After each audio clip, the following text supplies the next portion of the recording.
You're listening to Climate Champions, a podcast from the Architect's Journal. I'm Hattie Hartman, Sustainability Editor at the Architect's Journal. And I'm Hattie's co-host George Morgan, Director of 1.5 Architecture.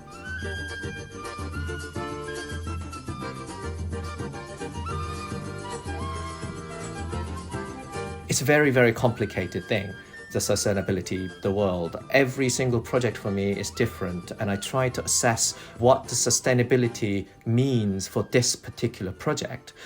And that means timber is not the best solution all the time. Concrete is not the best solution all the time. Steel is not the worst, the situation all the time. It's all have its own balance.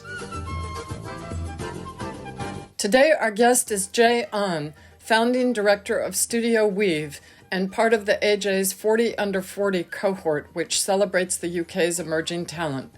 Studio Weave is known for its carefully crafted work across a range of sectors, from timber pavilions to schools, and more recently, a multi-award-winning extension to an Edwardian library in Waltham Forest, high-profile public realm projects in the City of London, social housing and new public realm around Hackney Wick Station, and a clifftop home in South Korea.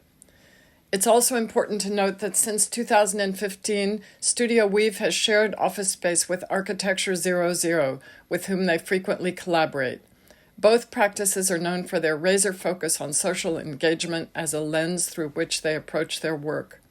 We've invited Je onto the podcast as a follow-on to episode 41, primarily to hear more about the ins and outs of timber sourcing and how the practice went about creating a supply chain of timber from felled trees from London streets and parks for its recently completed Lee Valley Library Pavilion.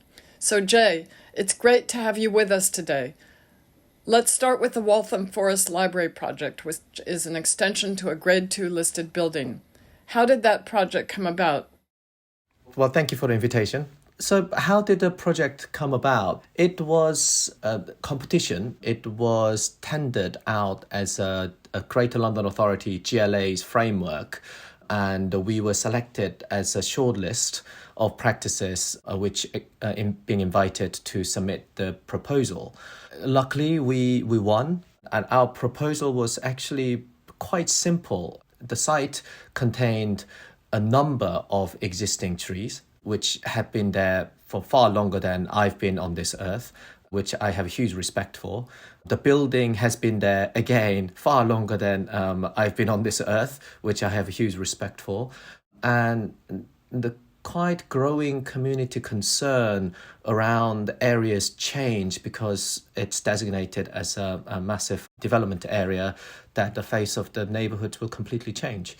So our project was really about looking at the concerns and the site constraints and how we can navigate as simply as possible, as light touch as possible.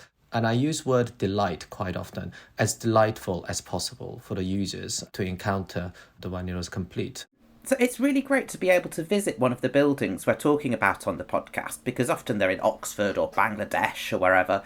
So I cycled up on Friday to have a look at the Lea Bridge Library. What were some of the constraints of the site? It looks like you've gone to great lengths to protect the existing trees that you referred to. Oh, these trees are quite magnificent and a large size. They were probably planted a little earlier than library, I think. These trees are a London Plains and also lime tree, which is quite a rare site of this scale on this quite relatively constrained residential site. And what we didn't know is how their roots has been grown for over hundreds of years of they been occupying this place. And I mean, for me, they are the residents. We don't want to evict the residents, and worst is to kill the resident. I should not be saying that out loud. But anyway, what we have done is we wanted to create an environment that have a best relationship with the external space. So the building doesn't really feel like that you're hemmed in the corner of the site that doesn't have a relationship with a garden. And it's really amazing, a resource for the other people live nearby.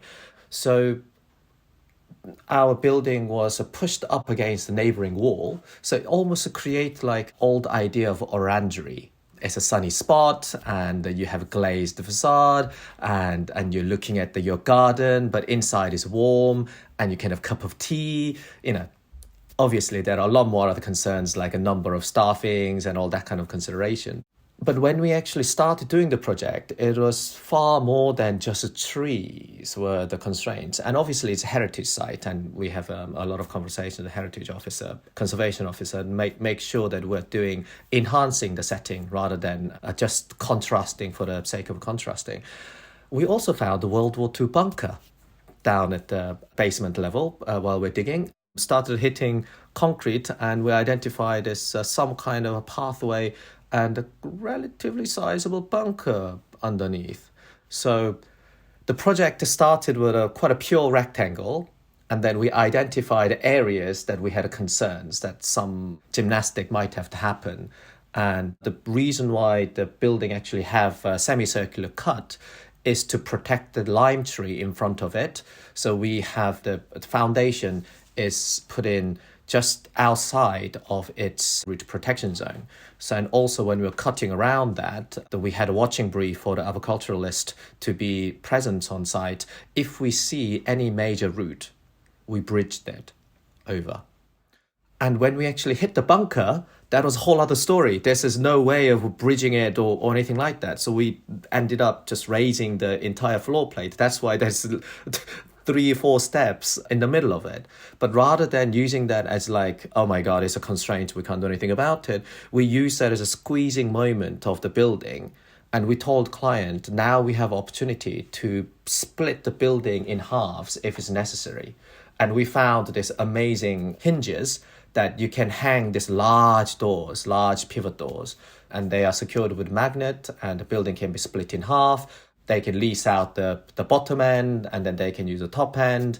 So the building became more flexible. Now the bottom end is used for so many different things. Lots of baby related program. I never thought I will see that many prams in one location.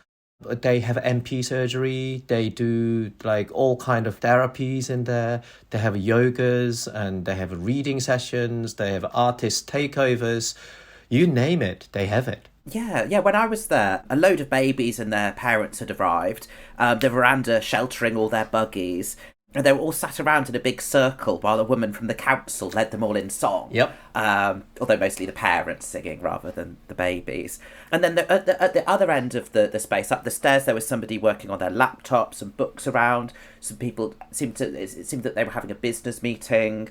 How were you thinking about the use of the space when you were designing? I have a lot of thoughts about the civic infrastructure. Well, something that we call civic infrastructure. I guess there's a bit of a jargon. There's something that we as a citizen that we share in this city or in this country as a common spaces. And libraries were one of those things has been heavily invested during a certain time of the history of this country. And we were always curious how it can be more utilized. And it's welcoming to people. Now we know, especially pandemic, accentuated the difference in how we actually work and how we actually interact and what we actually need to learn and to communicate to one another. Also, when you go to more deprived area, the building stocks tend to be smaller. That means children or adults occupying those houses don't tend to have their private spaces often. So I really wanted this library to show some possibility that while maintaining traditional functionality of library, of quiet space, the contemplation, the reading, and where you access very much of the physical containment of knowledge, I wanted to bring another space that people can bring their other way of communicating, whether they're friends, they are talking to other people, because in the library, you don't feel like you can talk to one another. But if you have enough distance, enough sound separation, then that's allowed. And library can offer free internet to the people and really cheap and good coffee with your library card. And it's quite amazing that the library used to open from Wednesday till Friday because take-up was relatively low, between, I think, 10, 11 till 5. So it's relatively short time, and they were having just under 3,000 people visiting per month. After the new extension has been built, it's now open 7 days a week, from 8 o'clock till 7 o'clock in the evening. And often it's hired out for different community events. And it's now, I believe, hitting like 20,000 people a month a visit. So from 3,000 to 20,000 within space of a year, it's pretty good, I think, in terms of usage. That's incredible, Jay. That's really... Can this small space accommodate these numbers? Well, I mean, it's pretty extraordinary that this mere 250 square meters, how it's actually used, because it's constantly programmed, not just by the council, but the community groups as well. They just like constant shift of community activities happening in the garden, in the front room, in the back room, and even library is now utilized for the community gathering for different sort. So as a designer, did you get involved in thinking about the programming early on? Were you able to influence that, or this has all just come about as a result of the project? Well, I think what I have contributed as a designer is giving them the cues how these spaces can be used, and how it can be separated, and what they could invite into without the fear of clashing. We can't prescribe what people should be doing. Yeah. We can only show the glimpse of the possibilities. I don't like the sentiment that the space allows you something. It's just that people can take their own ownership in their own way. And it just be quite warm and inviting space.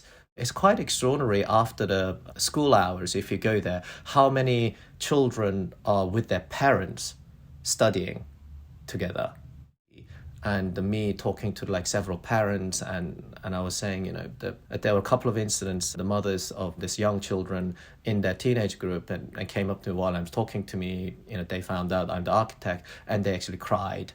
At how they're grateful about this space. They can actually get out of the house. They have a place that they can actually meet, and they can teach their children what they wanted to teach. And it's having that extra space and a place that they can meet their friends, and in a very safe environment, I guess, with a garden. They were particularly taken by the quality that they can feel in the building. They said, I think one of them, the word was, I can't remember exactly, but that they don't feel they're neglected anymore. So let's talk about the timber in this building, which is extremely varied, many different types. Can you talk us through the story of how you source the timber and its many different applications in the building? I'm very interested where we get our materials and all sorts, not just the timber, but pretty much everything, really. But timber is something that I had a lot of opportunity to get my hands on because, for various reasons, we're doing a lot of small buildings, and it was often temporary, and, we were using a lot of malleable and renewable material, and the timber is high on the list on that. The idea of using the recycled timber started very long time ago. One of our earliest project, the longest bench, we worked with the timber yard called Ashwell Timber, who happened to have a crazy number of sea groins that has been pulled out during the 70s, just rotting in the back of yard. So we basically used all the benches made out of the sea groins, literally came out from the southeast coast to make the bench in the southeast coast. In Littlehampton, I love that bench. Yeah, in Littlehampton. They were like tropical hardwoods that you no longer can get in the market. And, the fabricators were complaining that they have to change their saw, they have to sharpen their saw so often because they're so hard to cut, which is amazing gift to the project. At the same time, I think we emptied like quarter of their stock with that project. Anyway, from then on, I was very keen to reusing things and don't demolish things unless you have a really, really, really, really good reason. And often you don't. I was actually walking through London Field. This is close to a decade ago now, when I was much younger. And they were cutting down a rather large tree, London plane tree. And I was like, what are you going to do with this? And I was asking the tree surgeon, and he said, oh, it's just going to go to this timber yard, the waste ground, somewhere in Hertfordshire, and then it'll just be pulped, or it's just going to become a firewood. And I was like, no way. And then the conversation kind of like started. I was speaking to my furniture making friends. It's like, is there any use? Is London Plane any good? And they tend to split, so they need to treat it in a certain way. And what happens with all these trees? And then I found out it's quite difficult to use those timber in private project because you can't get your hands on it because it's owned by council and local authorities, and there's no sales channel that you can buy. For the public project, it's difficult to use because it doesn't have any certification. A chain of custody is not written down, even though we know where it's come from. It was a bit mad, just chasing after the paper trails and how you can get your hands on. Yeah, it's a catch-22. Well, yeah, exactly. And decades later now, I was talking to Sebastian Cox, who I've been collaborating for quite a long time. And I was like, hey, Seb, how about if we make some furniture and some building like internal spaces with trees that comes out from parks and streets. I was like, yeah, that would be interesting, because what he does is he go into his client's land, and when there is a tree has been fallen, he will make a furniture out of that. So he has skills and he has a methodology, and we've been talking about this for quite a long time, and I wanted to use that model to the public project in this library project. And it was surprisingly cost effective. But we had to convince some internal process that, yes, this timber does not have FSC certification, and your guidance, I understand, says it need to have certification, but we can prove the chain of custody by just looking at your internal document of where this tree came from and where it ended up. So how did it work in terms of the sort of logistics and kind of getting it into the building and the sort of timings and sawmills and things like that? So they're kiln dried. So we got the mobile kiln. We stationed it at the timber yard. We selected the timber, the size of the timber that we want, and you will be amazed by quality and the girth of this timber. I mean, you can get massive planks out. Beautiful, absolutely stunning. It's all about document control. It's all about making sure people know what responsibility lies where and how those are managed, and making sure that each party have a firm agreement that they won't finger point at each other.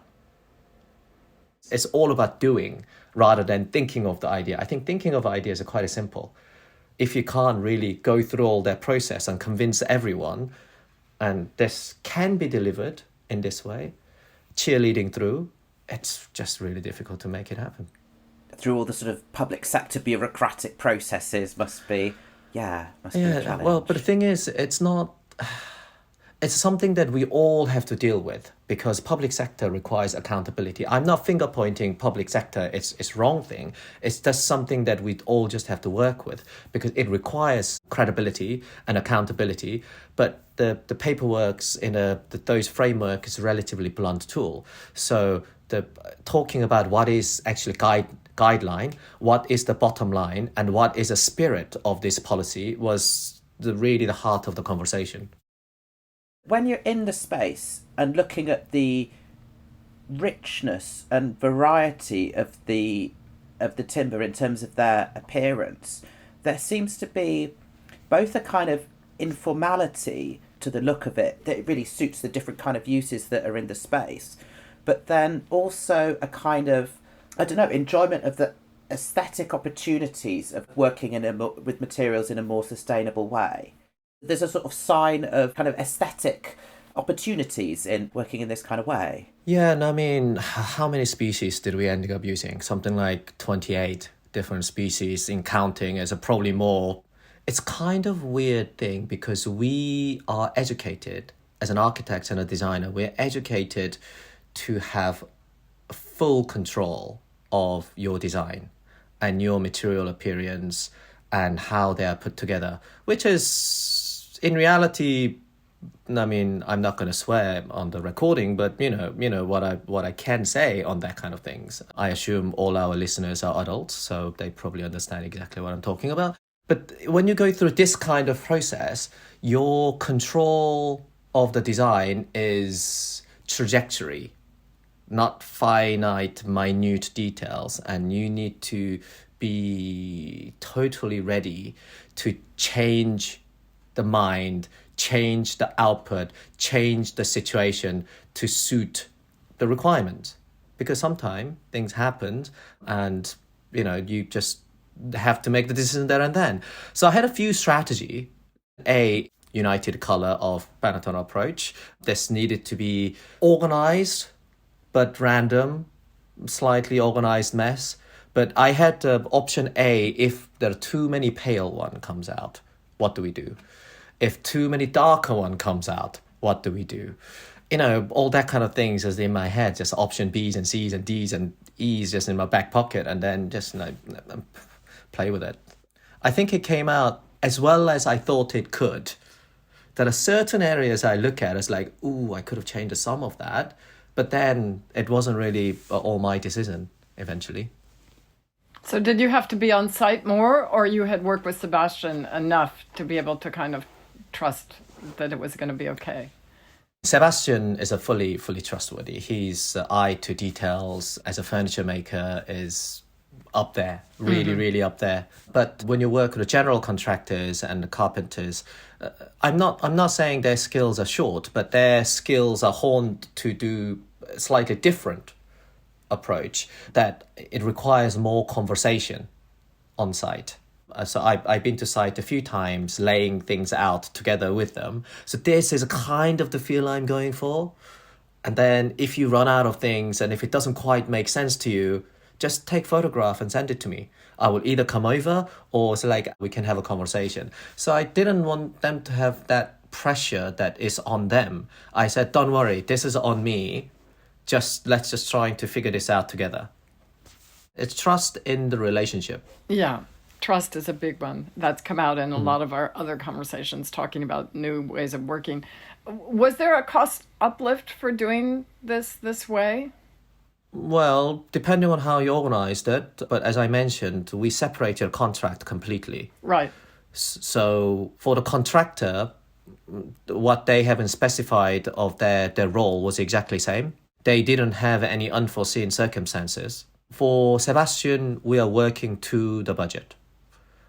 And he had a control of that budget an hour because he was actually designing with me and manufacturing it, installing it. And we had a quite high degree of control. That's really interesting.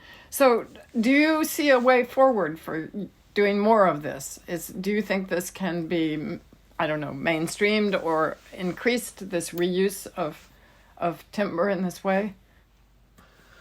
Well, I don't know. Because, well, one, it's not everyone's cup of tea.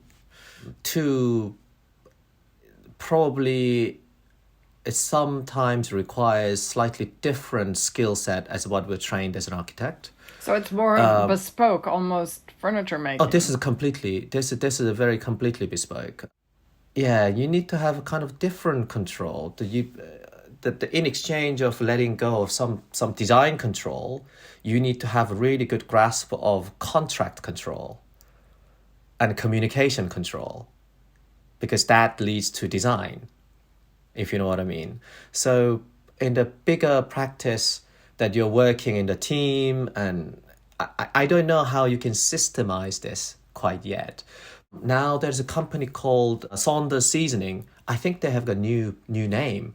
That does exactly this. Now you can buy the planks from that yard that I was talking about in Hertfordshire.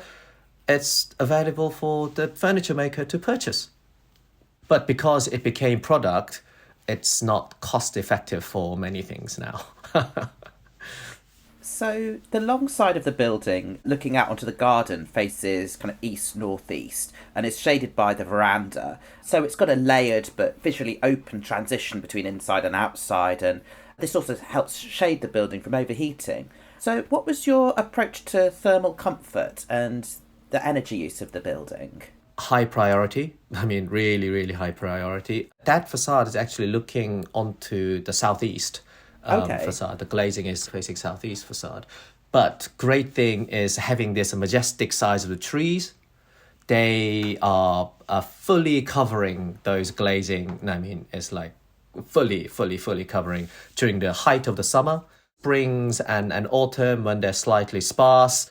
The overhang, which is a connecting element of the building and people can walk through the building without getting wet, provides enough solar shading to mitigate solar gain. And during the winter, because the trees drop their leaves, it penetrates through all the way in to the building to heat up the slab. So we insulated this building as much as we can within the limitation of the envelope extremities and try to eliminate as many layers as possible, because more layers, more things go wrong. We don't want to do that. I believe it's actually the performing far better than they expected. So we've done the 1 year calculation of energy use. I think the RIBA's, 2030 targets, we were far below that in terms of the energy usage per square meter. And also because the timber's been used as a reclaimed and it's all superstructures, timber and everything's timber. Its embodied carbon is incredibly low. I firmly believe the sustainability concern towards sustainability and energy use is not a tick box ticking exercise, as we are way beyond that. It needs to be the heart of every single project. How has your work evolved, say, since 2019 with kind of heightened awareness of climate emergency? You've made a shift from kind of small pavilions to lots of public realm work, mixed-use social housing, and now the library. Is there anything you're doing differently now that you're working on larger projects and everybody's focused on this, including clients even? So I studied at Bath for the first half of my part one, and then I studied in Delft, and then I got job at Bennett Associates. Rap and Denise, who I'm very close friends with, their sustainability agenda and their mindset was, way up there since they started their practice. And the Wessex Water Project was always, one of my key projects that I discussed when I was a student.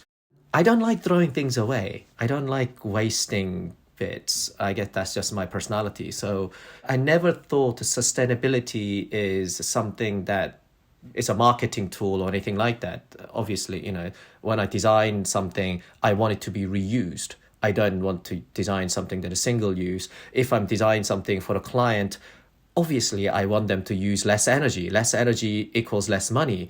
And I want them to be able to use less maintenance requirements because I am doing the service to my client. I think attitude towards sustainability just became more concrete and I have a better understanding. It's a very, very complicated thing, the sustainability, the world. And I don't really subscribe into any band of this is right and that's wrong. Every single project for me is different, and I try to assess with what this project is required and what the sustainability means for this particular project. And that means timber is not the best solution all the time. Concrete is not the best solution all the time. Steel is not the worst, the situation all the time. It's all have its own balance. And I think for me, getting that balance is more important, and making sure that whatever I design, designing and building is by nature carbon heavy process. Living as a human being is a carbon heavy process. We don't want to go down to Thanos routes and, click, half of human disappears. It's all about making things in balance. So I think as I get older, slightly more relaxed about the design term of the delivery. and making sure that certain criteria are met. So whatever I put out in the world has its purpose beyond what is initially set out for. So one of the strands of your practice, and probably what people first think of when they think of Studio Weave, is a series of objects and sculptures and pavilions designed to be inviting and engaging and often quite playful. But you've managed to not be typecast into just doing this. So how have you managed to grow a wide spread of different kinds of projects and be trusted to deliver more sort of serious projects as well? Good question, because I have no idea. No, I mean, being, very, very frank and honest, it just, I wasn't a qualified architect when we started doing projects. And then I became qualified architects 12 years ago. Exactly. Now I'm just ticking over, over the other side. And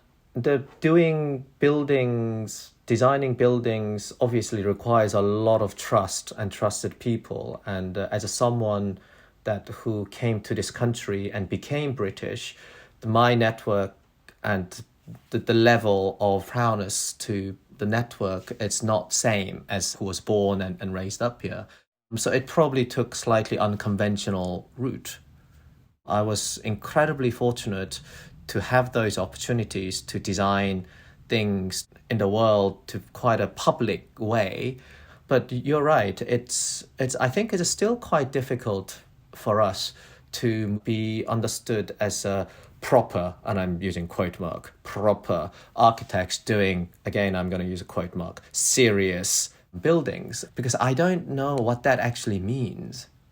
But I guess the people now have seen enough of what we do and give us a little bit of more opportunity. But hopefully we have more opportunity to design maybe, in terms of bigger scale of the project in various different settings. I do understand the clients and client groups concerned that they want safe pair of hands.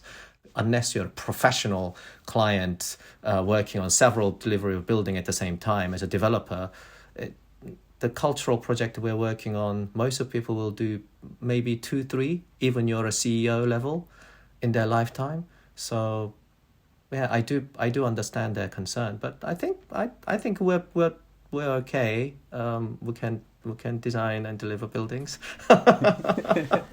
So Jay, what's your view about the agency of an architect and your ability to make change?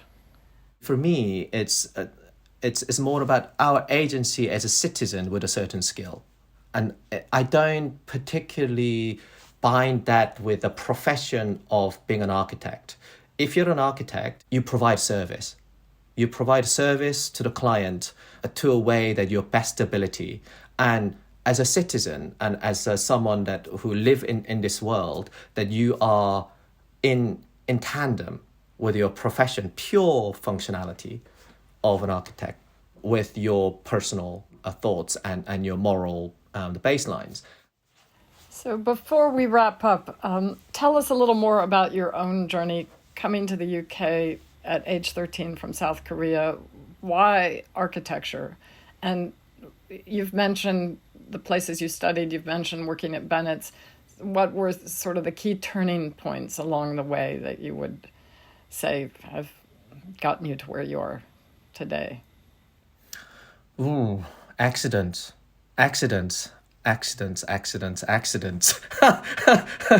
I would love to be able to say they're controlled accidents, but mostly not. Serendipity. Yeah, well, I mean, I think serendipity might be a little bit too grand and fancy word for that. It's more, I think it's a little bit more haphazard than the serendipity. It's interesting. So I came over because I had an opportunity to study here as a scholarship student. My parents are Catholic. They're still practicing Catholic.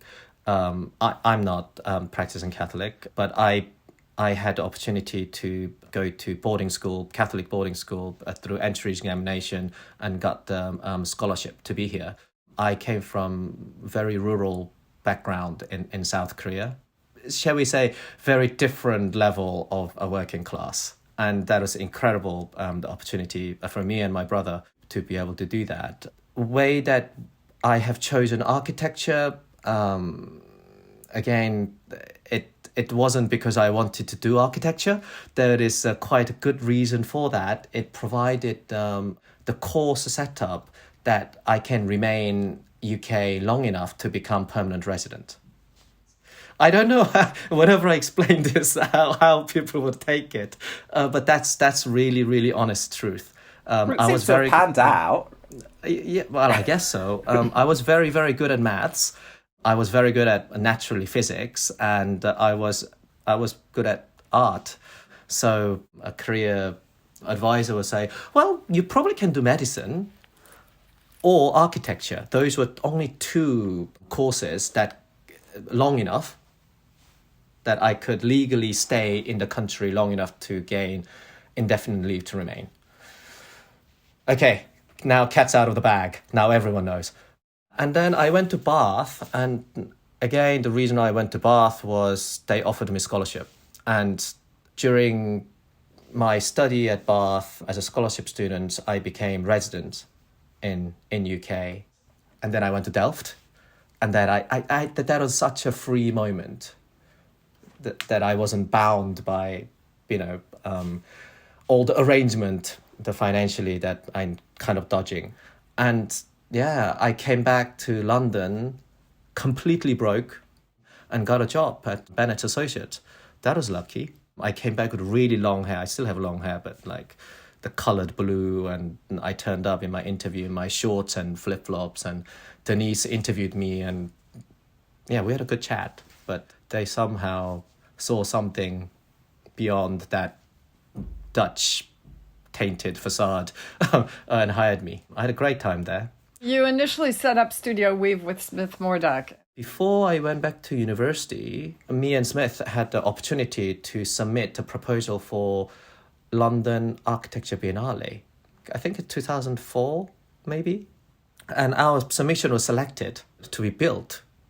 And we had to raise money and all that.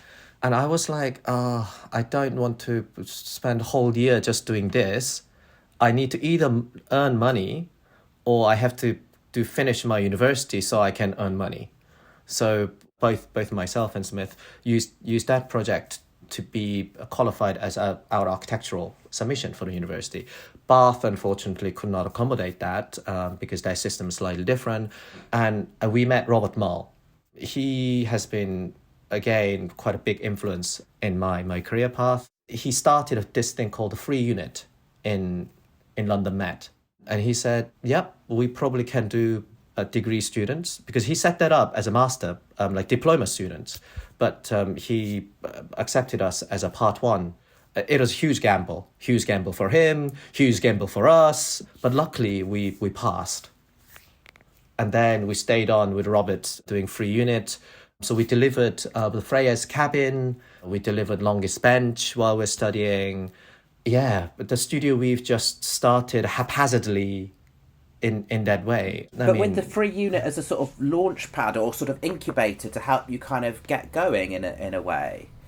Yeah, because I either had to quit university to do those work and have a job, or be at the university and do those in support of university. My thought when I started university was, okay, let's get indefinite remain, let's get a job, and let's work here for a few years. Then I probably can have a British passport. And that means I probably can freely go back to South Korea with the anchor here and then, But as it happens, I became Londoner and stuck to London for, I don't know, that's 18 years ago now, 19 years ago. And here I am doing a podcast with you. So back to today, Jay, what have you got in your pipeline of work now?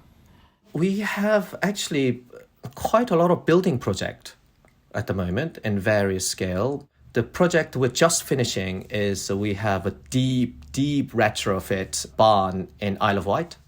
We're converting cowshed into 3-bedroom family home. Yeah, well, at some point, I'll probably show you, Hattie, what it's looked like. We did not touch anything existing. Everything is exposed because we didn't put any layers of covering. And we have the community centre that we're working with, the Notting Hill Genesis in Colindale. We have Finsbury Circus with the City of London. The tender has returned. We're negotiating the final bits and bobs with a contractor. That's going to hit site within next a month or two. We're designing quite large-scale market canopy. This is 80-metre long, the market canopy down in Lewisham. And we recently won quite an amazing job called the Vestry House. It's 18th century local museum up in Waltham Forest. We are bringing it back to life in the contemporary museum for the community use again. Oh, and also we designed social house on the top of Hackney Wick Station, which will be hitting site very soon. Probably get delivered in 4 years' time because it's a massive. Fantastic pipeline with a really interesting range of work. As long as I keep happy and work with happy people and be useful for my loved ones and be useful for the society some way, hopefully, then that's great. Well, thank you, Jay. I think that's what we're all after. Thank you so much. Yeah, thank you.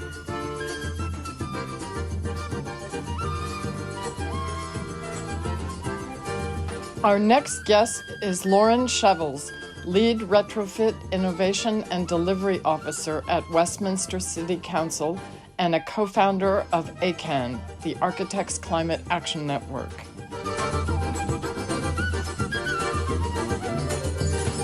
You can find the show notes for this episode at www.architectsjournal.co.uk/podcasts, where you can also catch up with all our previous episodes.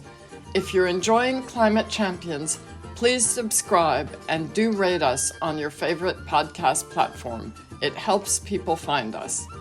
Thanks.